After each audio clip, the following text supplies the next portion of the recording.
terus terhubung dengan Engkau di setiap jalan hidup kami. Kami tidak mampu tanpa Engkau. Engkau satu-satunya harapan kami dan penolong di setiap langkah hidup kami. Berbicaralah Tuhan pada pagi hari ini, sentuh setiap hati kami, supaya terobosan baru dalam hidup kami, dan kami terus mau Tuhan diam di dalam hadirat-Mu setiap saat. Terima kasih Bapa, penolong kami yang setia. Dalam nama Tuhan Yesus Kristus, kita yang siap diberkati Tuhan katakan amin. Bertepuk tangan buat Tuhan dulu yang paling rendah. Haleluya. Selamat pagi, shalom. Ya, perkenalkan nama saya Ibu Naomi. Kalau di gereja-gereja saya dipanggil Kak Naomi. Walaupun umurnya baru lahir sudah diajarin manggil Kak Naomi. Sampai oma-oma 90 tahun, opa-opa 90 tahun manggil saya Kak Naomi. Seolah-olah nama saya sudah begitu gitu. Jadi nggak ada batasan umur. Saya senang sekali bisa ada berada di tengah saudara. Terima kasih buat Bapak Gembala, buat Ibu, juga buat pengurus gereja, juga buat jemaat yang luar biasa sudah mempersilahkan kami, ya, untuk mengundang kami untuk datang ke tempat ini untuk berbagi kepada saudara-saudara semua. Dan saya tidak sendirian, ya, kami bersama tim. Bolehkah berdiri Kak Reli? Iya, di gereja kami adalah kakak semua, ya. Dan ini adalah seorang musikus, ya, dan dia yang mentor para pemusik. Dan di belakang kami itu di belakang kita ada toolkit. Saya selalu manggil toolkit terus.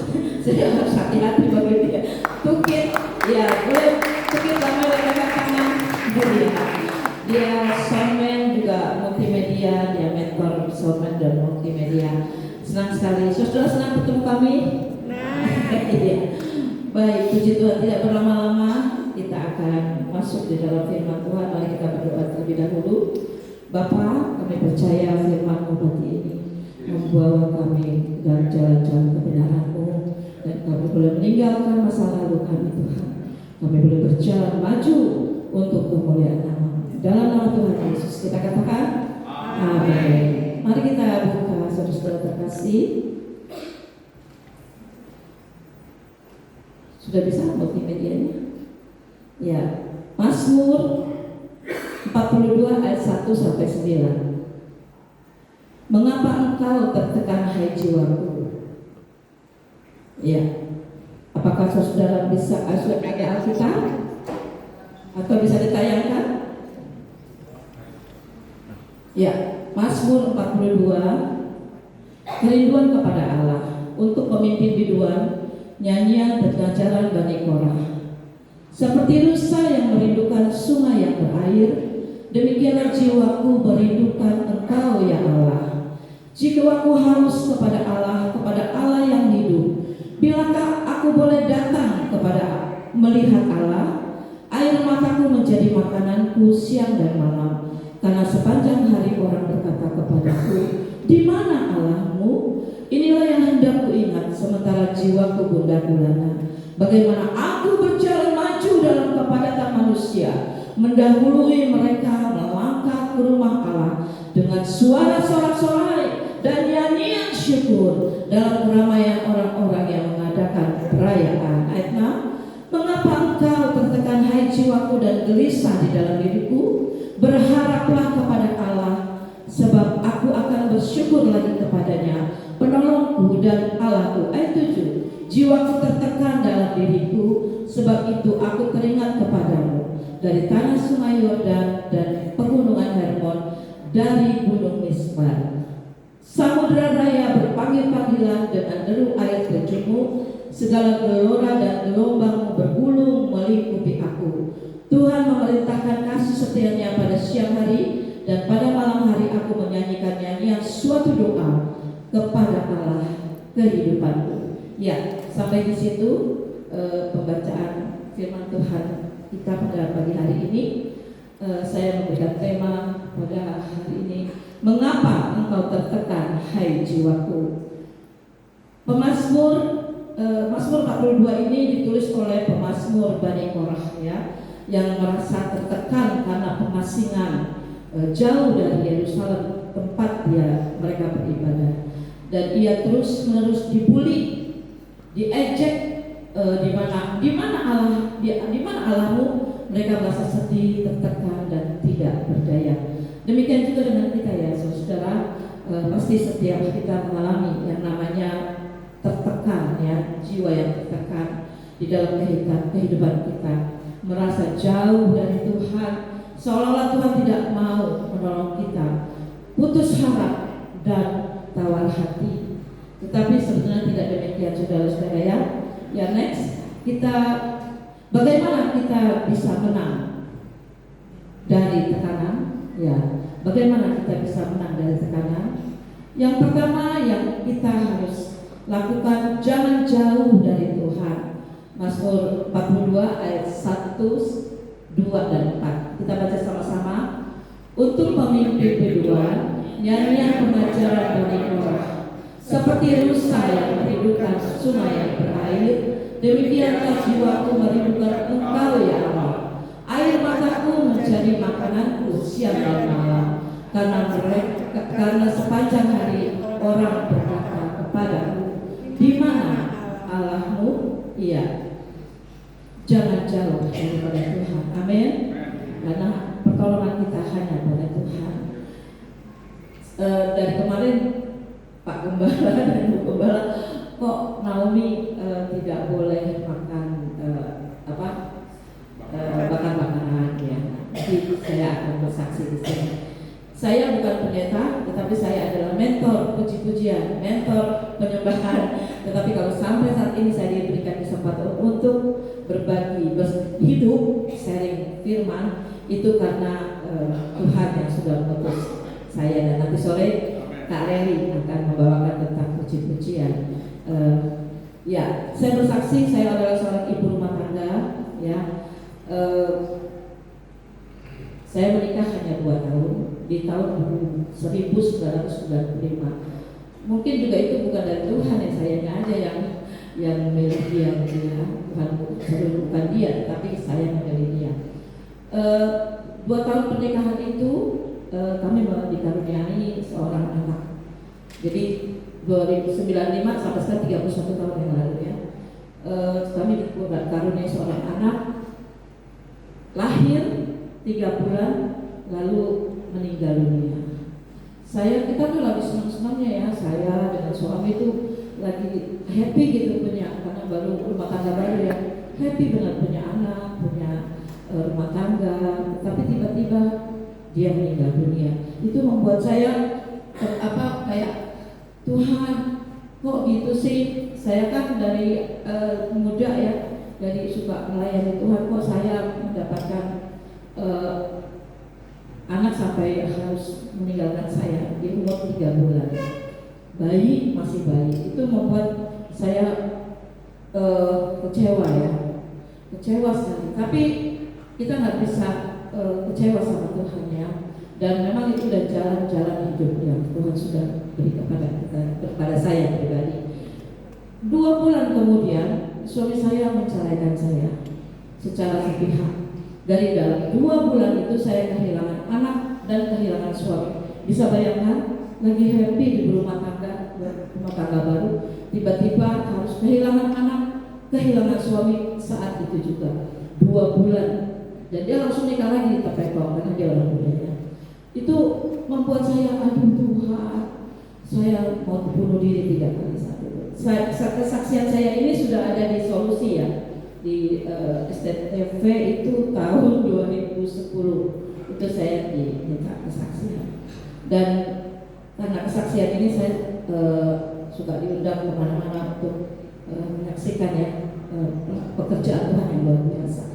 Saya mau bunuh diri 3 kali, tetapi Tuhan menolong saya sehingga kejadian itu tidak terjadi. Kalau enggak, saya nggak bisa ketemu saudara, ya.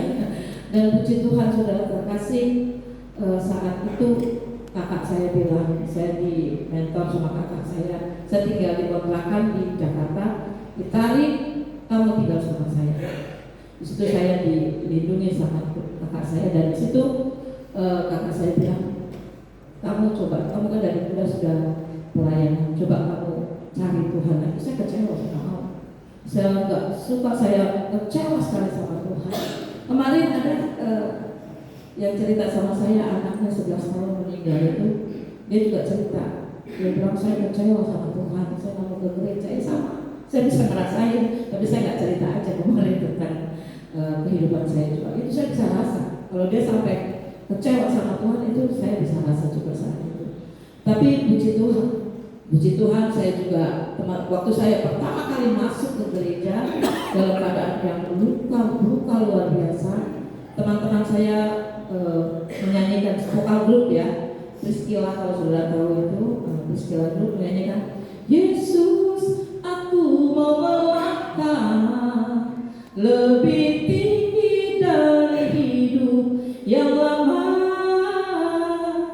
Bahkan aku ingin terbang melayang tinggi bersama denganmu. Lagu itu membuat saya bertobat. Saya bilang, iya ya Tuhan, saya mau melangkah lebih tinggi dari hidup yang lama. Saya bilang, Tuhan, saya nggak mau terpuruk mengasihani diri, tetapi saya mau melangkah.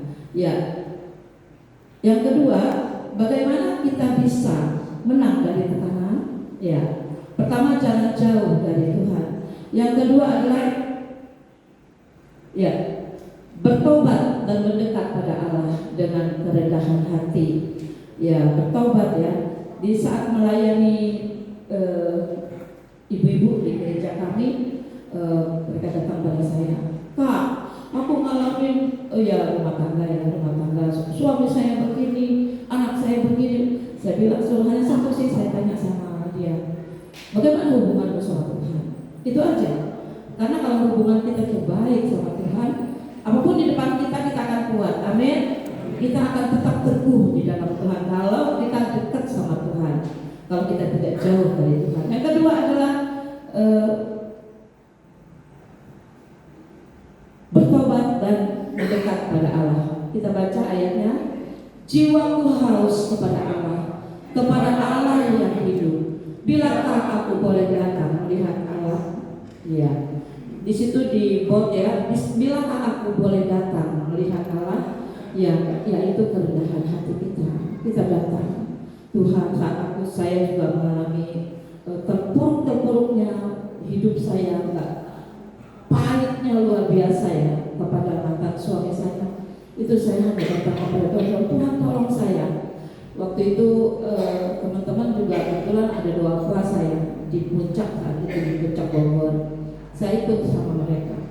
Begitu masuk gua dan saya masuk ke gua karena saya menahan kepahitan yang sangat luar biasa. Begitu masuk gua langsung mereka berdoa ya. Saya menjerit sekeras-kerasnya, melumpahkan isi hati saya. Wah, teriak udah nggak bisa ngomong. Teriak. Ada kambing 5 ekor di samping itu yang ngomong berisik sekali, kalah sama suara saya. Karena saya lebih keras suaranya. Sampai saya bilang, Tuhan, saya udah nggak kuat. Tolong saya Tuhan. Dan itu membuat saya di cover sama teman-teman, ditemenin, ditolong sama mereka, dan akhirnya saya giat dalam pekerjaan Tuhan. Yang kedua adalah bertobat dan mendekat pada Allah. Tanda pertobatan saya yaitu saya minta maaf sama suami, mantan suami. Saya minta maaf, saya yang ditinggalin, dia yang kawin lagi. Itu ada slogan ya, bukan benar atau salah, yang penting respon. Saya meresponi dengan baik. Saya datang ke mantan suami dan keluarganya, saya minta maaf ya karena pernikahan kita sampai begini. Dan perceraian itu kan bukan hanya suami yang salah, istri juga mungkin kurang melayani suami atau merasa terlalu cerewet atau bagaimana. Tetapi saya tidak pernah selingkuh, tidak pernah ngutang, tidak pernah buat hal-hal yang melanggar rumah tangga, tetapi ya mungkin juga dia tekanan dari keluarganya, saya nggak tahu ya. Tetapi karena kan dia dari kulit putih, saya kulit hitam gitu. Tapi ya puji Tuhan sampai detik ini saya minta maaf sama mereka, dan kaget, keluarganya itu sangat kaget. Dia bilang, waduh kok dia yang minta maaf kepada saya. Saya menunjukkan bahwa saya mau bertobat, meninggalkan kepahitan itu. Itu ketika saya minta maaf seperti sebongkah kemarahan itu kayak terbang entah kemana. Ya, tetapi Tuhan tidak bisa ditipu. Amin. Ketika saya minta maaf, saya terjun di dalam pelayanan, dan pelayanan saya sangat luar biasa yang Tuhan percayakan. Di Wanita Bijak itu sampai dari Papua sampai Talaut itu saya sampai ke pulau kecil-kecil, sampai ke pos-pos kecil itu saya pelayanan Wanita Bijak sambil bersaksi seperti ini. Itu membuat saya sembuh, saudara-saudara. Dan itu pelayanan yang Tuhan kasih percayakan kepada saya. Dan pertobatan itu saya mau untuk lebih tinggi dari hidup yang lama. Bahkan aku ingin terbang melayang tinggi bersama denganmu. Lari kepada Tuhan, jangan lari kepada manusia. Amin. Waktu saya pelayanan demi pelayanan, rupanya masih ada kepahitan, masih ada kemarahan, walaupun ditutup dengan pelayanan. Tuhan, pelayanan saya tuh ya orang bilang sih sangat luar biasa ya, tetapi Tuhan tidak bisa ditipu. Amin. Tuhan lihat hati, bukan yang lihat pelayanannya. Dan ketika saya pelayanan terakhir waktu itu di Salatiga, saya mandi dan mendapati, maaf bapak-bapak ya, di payudara sebelah kiri saya ada benjolan seperti ini. Itu karena memendam kepahitan yang sangat lama. Dan saya periksa akhirnya kankernya itu kata dokter sangat ganas. Itu kejadiannya tahun 2009, 17 tahun yang lalu. Dan itu dokter saya periksanya di Pena. Di sana dokter bilang saya umurnya hanya 6 bulan, tahun 2009. Saya kan sendiri hidupnya, ngobatin sendiri, bayar sendiri. Saya cuma pelayan Tuhan. Dari mana itu semua? Saya bilang, Tuhan, saya minta ampun ya kalau saya terlalu banyak kemungkinan. Saya tahu, saya kan merasa kalau dia beli rumah sebesar apa, saya tinggalnya di kos, gitu. Dia beli mobil, saya cuma jalan kaki, itu kanker rupanya. Perempuan hati-hati ya, jangan pernah memendam kepahitan atau kemarahan, harus segera selesaikan. Dan ketika itu dokter bilang hanya 6 bulan, saya dioperasi 6 bulan aja umur saya. Dan saya hanya serahkan sama Tuhan. Saya bilang saya minta ampun, dan saya didoakan juga sama pemimpin ya. Dan puji Tuhan, dinubuatkan kalau saya tidak akan meninggal saat itu, dan saya akan melayani Tuhan. Tuhan akan perluas kapasitas saya untuk melayani Tuhan. Dan di situ dokter bilang, Bu, 300 juta ya untuk kemoterapi. Saya bilang, dari mana duit dok? Gak punya uang. Saya di operasi dan di Jakarta ya, di rumah sakit dulu namanya Mitra Internasional, yang sangat mahal banget. Saya taruh di situ sama teman-teman. Saya bilang, aduh, nah di situ diuji iman saya. Ketika saya bilang, Tuhan, saya serahkan, di kantong saya di ATM cuma 2 juta, nggak lebih.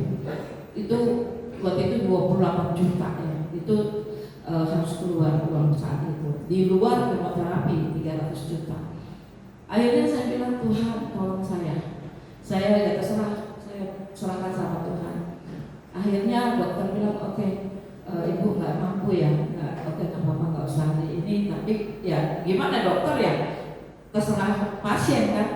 Dan di situ saya hanya minum herbal yang dari dokter. Itu puji Tuhan, bukan itu yang menyembuhkan saya, tapi firman Tuhan. Firman Tuhan setiap hari kata penatua saya, penatua kami ya, Kak Sofan bilang, firman yang menjadi rema dalam hidupmu itu yang kamu baca tiap hari itu, yang akan mengkemoterapi kamu. Saya hanya dioperasi, tidak di kemo, tidak disinar, tapi sampai detik ini saya ada di hadapan saudara 17 tahun. Amen. Itu karena saya mau bertobat. Ya hanya dokter bilang, Bu jangan makan bakaran, jangan makan lemak. Karena saya udah gendut, saya sudah ngurusin badan juga. Tetapi ya bukannya benda-benda seperti itu yang menyembuhkan saya, tapi firman Tuhan. Oleh sebab itu saya setiap hari tidak baca firman, karena dan tidak mau menyimpan juga kemarahan pada orang lain. Kalau ada alarmnya, kalau saya udah mulai marah sama orang, nyit, sakit itu yang bekas operasi itu. Oh ini alarm, oke Tuhan, oke, saya beresin.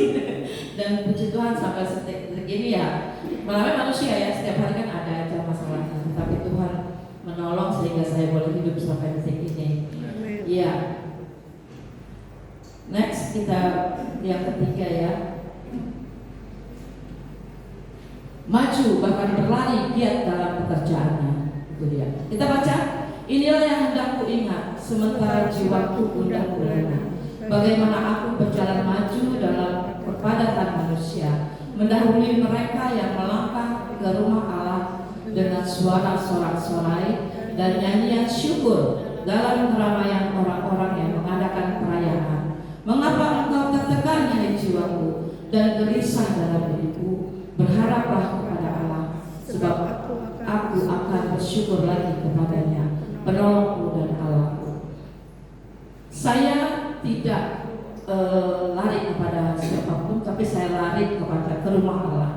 Apapun yang gereja tugaskan kepada saya bukan full time saudara. Saya tidak digaji di gereja, tetapi saya melakukan apa yang pemimpin perintahkan ya. Yuk Kak Nomi, orang meninggal. Ini kebetulan ada ketua propetik saya ya, ketua tim penyembahan saya, dan juga saksikan bagaimana. Siap Kak Nomi harus ngajar vokal di anak-anak kuat. Siap Kak Nomi doain orang kanker juga. Siap. Setiap hari ada aja yang harus saya lakukan untuk melakukan pekerjaan Tuhan. Itu yang menyembuhkan saya, itu yang memberkati saya. Tidak hitung-hitungan tenaga, tidak hitung-hitungan duit, terserah. Saya tahu saya kerja buat Tuhan, pasti diberkati Tuhan. Karena kita kerja sama manusia, sama perusahaan, digaji nggak? Digaji. Apalagi sama Tuhan, wah lebih banyak berkatnya. Walaupun mungkin nggak langsung dapat gaji blong gitu ya, enggak. Cuman berkat itu kan kesehatan, benar, sukacita, damai sejahtera. Biar banyak uang, tapi kalau nggak damai sejahtera, bagaimana? Jadi saya itu tidak bisa memberikan uang banyak kepada gereja. Saya memberikan pelayanan talenta saya, apa yang saya bisa saya berikan. Tapi kalau ada berkat saya pasti berdoa itu pernah lewat ya, dan segala sesuatunya. Dan pertobatan itu harus dilakukan dengan hidup yang nyata. Amin. Dan saya itu melakukannya. Bahkan teman-teman properti juga bilang, Kak Nomi ini seorang yang selalu siap. Betul ya Bapak Ketua? Selalu siap, mau disuruh apapun siap. Saya kan mengalami pernah kanker itu 17 tahun. Itu kan bukan waktu yang singkat, tapi saya selalu ingat kepada Tuhan. Ketika maaf ya saya sedikit tambahin, waktu di meja operasi saya merenungkan Mazmur 23. Nanti saudara bisa tonton di Solusi ya. Di situ saya di lembah Kekelama, lembah bukan lembah itu dingin sekali. Terus saya digendong Tuhan Yesus, ketemu saya sama Tuhan Yesus, digendong sampai ada singa, ada harimau, ada ular, ada kalajengking yang memang roh maut tuh mau menghancurkan saya. Karena kanker saya itu memang sangat ganas di saat itu. Lalu saya bilang, Tuhan saya takut tapi damai. Pernah saudara ngalamin itu? takut tapi damai mengalami itu. Akhirnya titik terang saya dalam gendongan Tuhan. Tuhan, gada dan tongkatmu itulah yang menghibur aku. Plak, plak, plak, Tuhan pukul itu binatang-binatang buas itu, roh maut itu. Tuhan, saya mau saya takut, saya khawatir, saya tapi damai hati. Tiba-tiba ada sinar terang kecil sekali. Tuhan berjalan ke arah itu, terang, sampai akhirnya ada rumput, padang rumput indah sekali. Ada sungai, ada pohon-pohon di situ. Saya bilang sama Tuhan, Tuhan boleh nggak? Saya kalau WL worship itu saya menari-nari. Panggung segini memang kurang dulu ya, waktu saya masih muda. Sekarang udah 64. Itu lutut udah goyang. Itu panggung segini kurang untuk dari sana ke sini. Itu saya lompat terus, saya menari. Itu benar-benar satu karunia dari Tuhan untuk saya melayani Tuhan. Dan saya Tuhan, saya mau turun dari gendonganmu, saya mau menari-nari di hadapan Tuhan. Lalu Tuhan memang turunkan saya. Tuhan nggak ngomong apa-apa, turunkan saya hanya senyum aja. Terus saya baru mau menari, plok, bu, operasi udah kelar. Ya ampun, lembah kekelama lama sekali. Tapi saat saya baru mau menari buat Tuhan, bu, operasi sudah kelar. Itu membuat saya saya sudah masih hidup ya, puji Tuhan. Jadi saya sangat-sangat bersuka cita ya ketika saya ketemu. Kuncinya cuma ketemu Tuhan aja sih. Ketemu Tuhan di dalam doa, ketemu Tuhan di dalam baca firman. Ya berusaha, itu harus diusahakan. Karena daging ini lemah ya, tapi roh menurut. Ya ketika itu saya percaya saya boleh disembuhkan Tuhan. Itu karena saya ketemu Tuhan. Next. Ya, berkat Allah melimpah.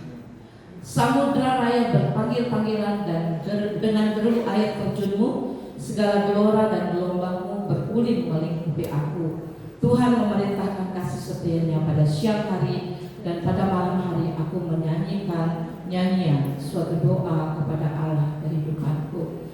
Ya, ketika Tuhan melihat pertobatan saya, ketika Tuhan melihat ini anak ini mengucap syukur, saya sembuhkan dan saya memberi diri untuk 100%, bahkan 200%. Aku mau melangkah lebih tinggi dari hidup yang lama. Tuhan melihat dan Dia memberkati saya 17 tahun ini. Saya sangat bersyukur kalau saya masih hidup. Saya terima kasih ya Tuhan. Setiap tahun nih 31 Desember menjelang jam 12 malam, saya bilang Tuhan makasih ya, tahun ini saya masih hidup, saya masih melayani Tuhan. Sepanjang tahun ke depan Tuhan pasti menolong dan memberkati saya. Sehari-hari itu, setiap hari adalah mujizat bagi saya. Karena 6 bulan saya mestinya meninggal, saudara. Tetapi sampai detik ini 17 tahun saya hidup itu karena kemurahan Tuhan. Tidak hanya sampai di situ, saudara.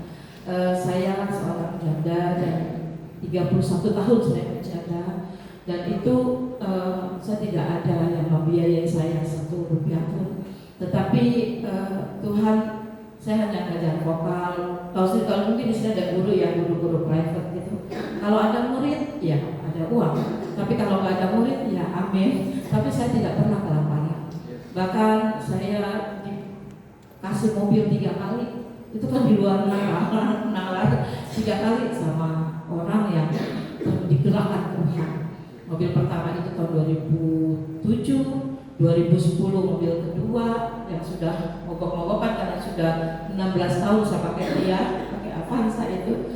Dan baru 2 bulan kemarin saya diberikan hadiah lagi mobil baru, fresh, lunas. Dari mana uangnya? Dari mana? Karena saya melayani Tuhan tanpa hitung-hitung. Enggak hitung-hitungan waktu, enggak hitung-hitungan duit, langsung aja. Biarpun secara bensin saya cukup enggak ya, itu kan macet ya, Jakarta tuh luar biasa ya. Belum untuk makan tuh, tapi enggak pernah kekurangan.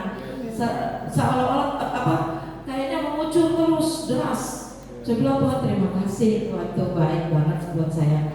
Itu karena ucapan syukur saya kepada Tuhan dengan sukacita.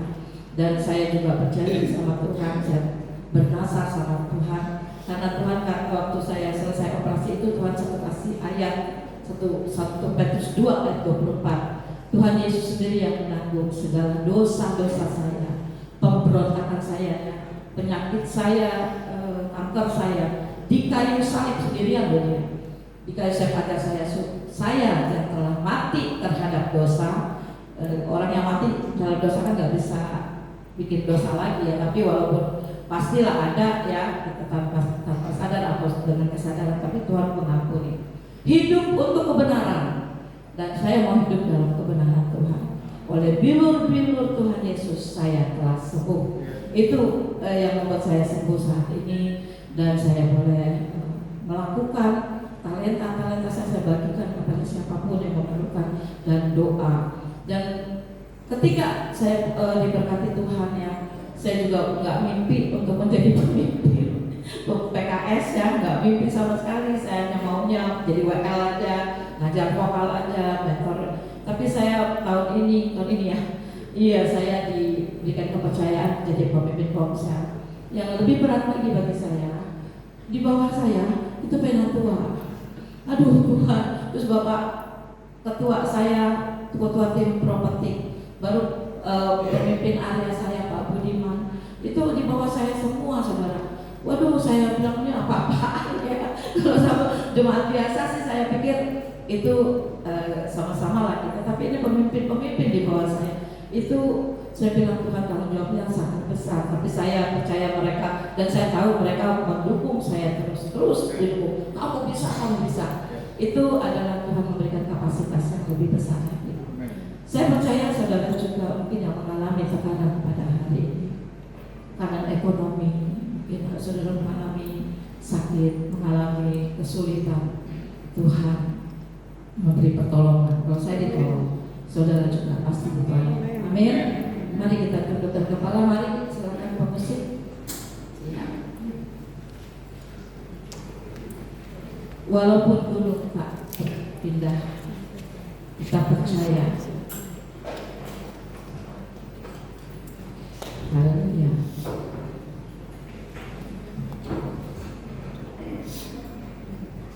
Kita berdoa. Tuhan, hamba terbatas untuk menyampaikan isi hatimu, tetapi Tuhan tidak pernah terbatas. Tuhan, Kau Allah yang setia, Kau Allah yang mulia, yang sanggup Tuhan memberikan pencerahan bagi kami semua. Terobosan baru terjadi atas kami semua, meninggalkan masa lalu kami, dan kami sangat percaya Tuhan. Terima kasih Bapak. Kami bersyukur Tuhan.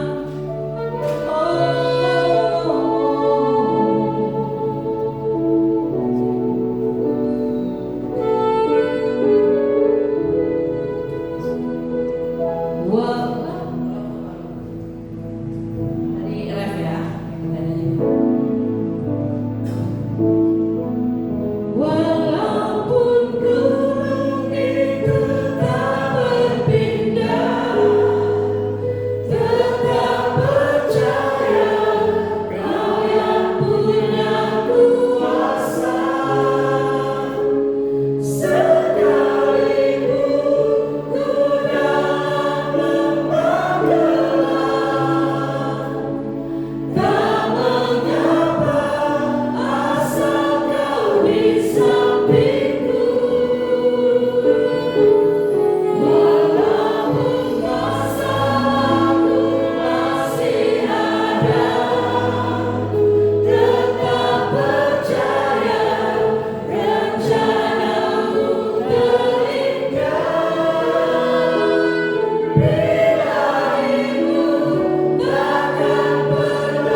Tuhan ada. Mungkin keuanganmu dalam tekanan, pekerjaanmu dalam tekanan.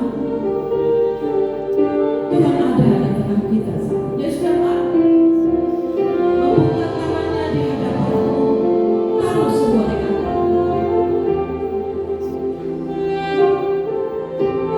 Terima kasih Bapak. Kami sangat bersyukur. Sungguh baik bagi kami. Di sekolahmu juga dalam tekanan saat ini. Mau dibully teman-teman sekolah, mari taruh semua di bawah kaki Tuhan. Kami siap mendoakan saudara. Bolehkah saudara taruh tangan kananmu di dadamu? Siapa yang mau didoakan? Ya, jangan malu saudara. Ya, siapa lagi? Jangan malu. Jangan malu saudara. Jangan perhatikan kiri kanan depan belakang. Mari yang sudah menaruh tangan kananmu, maju ke depan. Nanti Bapak Gembala dan Ibu Gembala akan berdoa buat saudara. Mari maju ke depan, jangan malu. Ayo, Tuhan ada di tengah-tengah kita. Roh Kudus sudah bekerja untuk kita saat ini. Terima kasih Bapak. Kau begitu baik bagi kami. Mari maju ke depan, jangan malu saudara. Tuhan sedang bekerja buat kita semua. Terima kasih Bapak. Ajaib Tuhan, ajaib namamu. Ya Bapak, perhatikanlah dari tempat yang maha tinggi. Jamah setiap hati Bapak. Mereka memerlukan Engkau. Walaupun gunung itu tak berpindah, tetap percaya Kau yang punya kuasa. Sekalipun ku dalam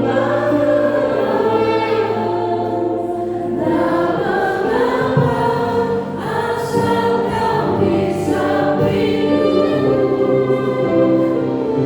Walaupun masalahku masih ada, tetap percaya rencanamu terindah. Pribadimu takkan pernah berubah.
Ya Bapak,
Kami adalah umat pemenang, bahkan lebih daripada